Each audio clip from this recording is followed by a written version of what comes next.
तो अस्सलाम वालेकुम रहमतुल्लाहि व बरकातुहू। हमें राना अमीर मोहम्मद और इस वक्त हम पताफ़ी कैटल फार्म सिंध में आए हुए हैं।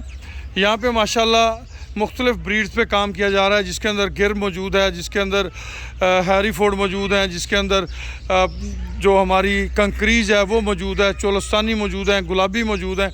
तो मुख्तलिफ़ ब्रीड्स पे इस फार्म के अंदर माशाल्लाह काम किया जा रहा है और अल्हम्दुलिल्लाह पाकिस्तान में पताफ़ी कैटल फार्म का एक बड़ा बावकार नाम है और इस नाम के अंदर इनकी मेहनत, इनकी जानवरों पे तवज्जो, सारी चीज़ें शामिल हैं।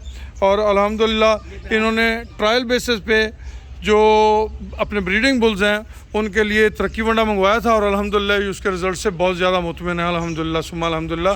अभी डॉक्टर साहब जानवरों को इधर लेके आ रहे हैं, हम आपको दिखाते हैं कि यहाँ पे गिर भी है, साहिवाल भी है, ब्राह्मण भी है, मुख्तलिफ़ ब्रीड्स जो हैं ये इनके पास रखी हुई हैं और उस हवाले से माशाल्लाह ये इन पे प्रॉपर एक वर्किंग कर रहे हैं और आहिस्ता आहिस्ता चीज़ों को इम्प्रूवमेंट की तरफ ले जा रहे हैं अल्हम्दुलिल्लाह।